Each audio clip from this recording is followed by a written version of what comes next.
स्वागत है आप सभी का Shashi sir official YouTube channel में।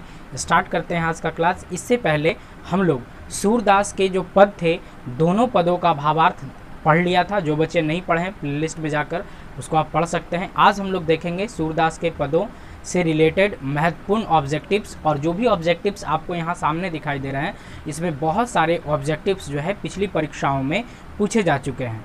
ठीक है, तो स्टार्ट करते हैं। अगर आप नए हैं तो प्लीज़ चैनल को सब्सक्राइब जरूर कर लें, इसी तरह की वीडियोस लगातार आपको मिलते रहेंगे। चलिए देखते हैं। सबसे पहला क्वेश्चन क्या है कि कृष्ण भक्ति शाखा के कवि हैं। कृष्ण भक्ति के शाखा के कवि, तो कृष्ण भक्ति के शाखा से जुड़े हुए कवि कौन है? कबीर। सबसे पहला ऑप्शन क्या है? कबीर। तो कबीर निर्गुण भक्ति धारा से जुड़े हुए हैं, उनको किसी भगवान से कोई मतलब नहीं। नाभादास बिल्कुल नहीं। सूरदास और फिर तुलसीदास। कन्फ्यूज़न मात्र दो लोगों के बीच है, तो एक बात जान लीजिए। कविता जब पढ़ा रहे थे तो हम उस समय बताए थे तुलसीदास राम भक्ति धारा के कवि हैं। राम से रिलेटेड जो कुछ भी रखेंगे उनमें ज़्यादातर योगदान तुलसीदास का होगा। उनसे बड़ा राम का कोई भक्त कवि नहीं है। और अगर बात किया जाए कृष्ण भक्त की तो कौन होंगे? सूरदास। तो ऑप्शन सी आपका क्या होगा? सही होगा।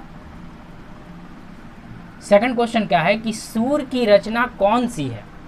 हम लोग जो रचना पढ़े उसी के विषय में है कि सूर की रचना कौन सी है। कड़बक बिल्कुल नहीं, वो तो जायसी की रचना है। सूर सागर, जी हाँ, हम लोग जो कविता पढ़ रहे थे वो कहाँ से लिया गया है? सूर सागर से। तो ये ऑप्शन बी सही होगा। छप्पय नहीं, छप्पय नाभादास की रचना है। पुत्र वियोग सुभद्रा कुमारी चौहान की रचना है। तो ये ऑप्शंस क्या होंगे? गलत होंगे। ये भी गलत होगा। सही क्या होगा? सूर सागर। साहित्य लहरी किसकी रचना है? साहित्य लहरी तुलसीदास, जायसी, सूरदास या फिर नाभादास। तो इसमें रचना होगी किसकी? सूरदास की। साहित्य लहरी, सूर सागर, ये सब रचनाएं किसकी हैं? सूरदास की। सूरदास के दीक्षा गुरु कौन थे? ऑप्शंस हैं। पहला है रामानंद। जी नहीं, रामानंद तो कबीर के गुरु थे। वल्लभाचार्य, नरहरि दास या फिर विट्ठलनाथ।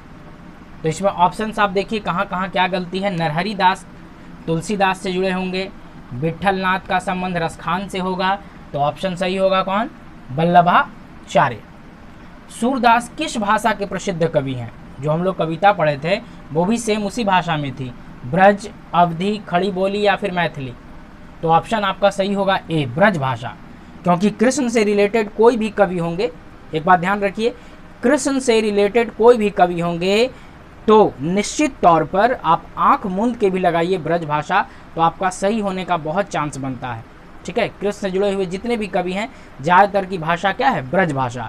अब चाहे ये हों तो सूरदास हों या फिर आपके रसखान हो गए या वृंद हो गए, जो भी कवि हैं ज़्यादातर अगर जुड़ा हुआ है किससे? कृष्ण से, तो होगा ब्रज भाषा। वात्सल्य रस के विश्व में अद्वितीय कवि कौन है? वात्सल्य रस बताए थे हम, बच्चा से जुड़ा हुआ कोई भी आनंद, कोई भी रस की बात होगी तो वो कौन सा रस होगा? वात्सल्य रस। तो वात्सल्य रस के इस संसार में अद्वितीय कवि कौन है? तुलसीदास। नहीं, तुलसीदास तो राम का वर्णन करते हैं, उनमें बच्चा का तो विशेष कोई जिक्र है नहीं। कबीर की भी बात नहीं आती है। तो ऑप्शन सही होगा सूरदास, क्योंकि उन्होंने बाल कृष्ण के बचपन का, बाल कृष्ण की लीलाओं का बहुत सुंदर वर्णन किया है, इसलिए ऑप्शन सही होगा कौन? सूरदास। चलिए 6 क्वेश्चंस हो गए। आगे और क्वेश्चंस हम लोग देख लेते हैं तुरंत।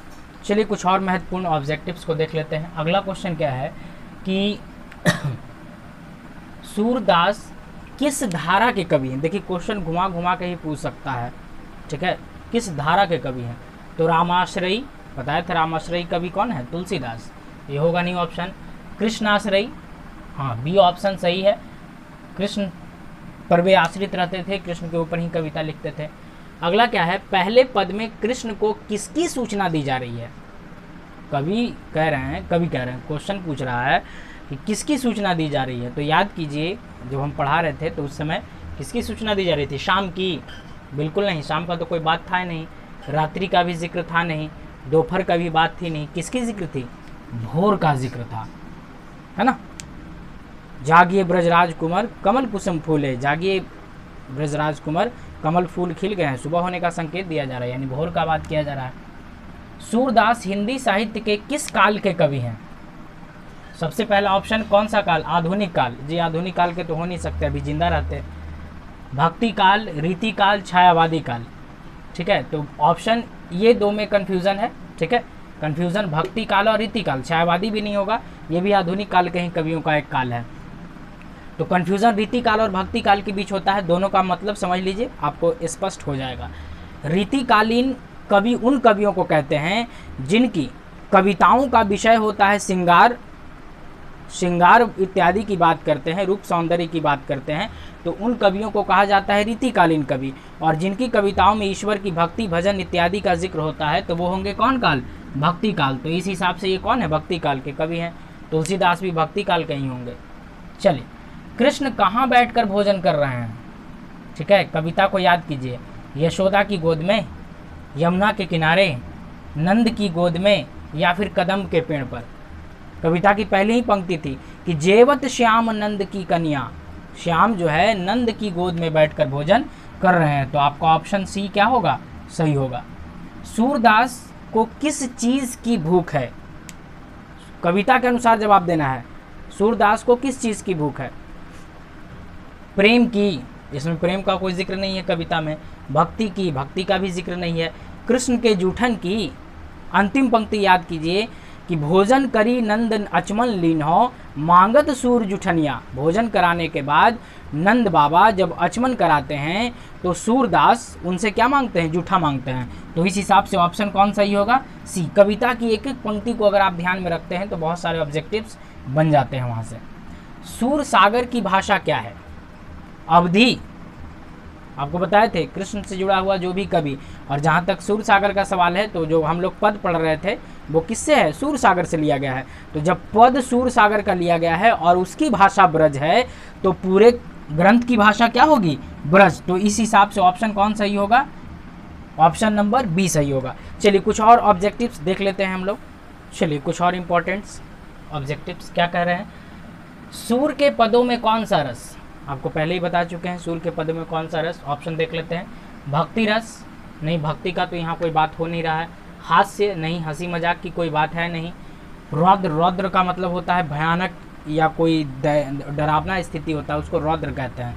लेकिन ऑप्शन सी सही होगा, वात्सल्य। बताए थे बच्चा से रिलेटेड कुछ भी होगा तो होगा कौन सा रस? वात्सल्य रस। कन्या का क्या अर्थ है? जेवत श्याम नंद की कन्या, पहला ही पंक्ति है दूसरा पद का। स्त्री नहीं, नहीं।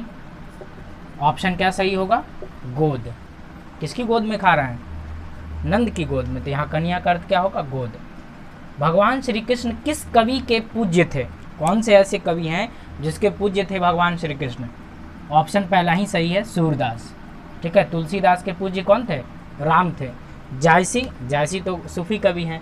कबीर, कबीर निर्गुण भक्त की कवि हैं। तो इन सबका ऑप्शन गलत होगा। 16 क्या है? कविता में विधु का क्या अर्थ है? याद कीजिए कविता की पंक्तियाँ। विधु मलिन रवि प्रकाश, यानी विधु का प्रकाश जो है मलिन हो गया है, रवि का प्रकाश फैल रहा है। तो यहाँ कौन ऑप्शन होगा? स्त्री नहीं, सूर्य नहीं, सूर्य का प्रकाश तो डाउन हो गया है। चांद, हाँ चांद वाला ऑप्शन सही होगा। विधु मलिन, चंद्रमा का प्रकाश मलिन हो गया है और सूर्य अपनी किरणें बिखेर रहा है। तो यहाँ विधु का अर्थ क्या होगा? चांद होगा। जिन्होंने कविता नहीं देखा है प्लीज़ जाके एक बार देख लें। द्वितीय पद में किस भोज्य पदार्थ का वर्णन नहीं है? दूसरा जब कब पद हम लोग पढ़ रहे थे तो कौन सा ऐसा भोज्य पदार्थ है निम्नलिखित में जिसका नाम नहीं लिया गया है? दही, दही का नाम था। माखन, माखन का तो फेवरेट उनका चीज़ है, नाम है ही। मिश्री का भी जिक्र था लेकिन खीर का जिक्र नहीं था।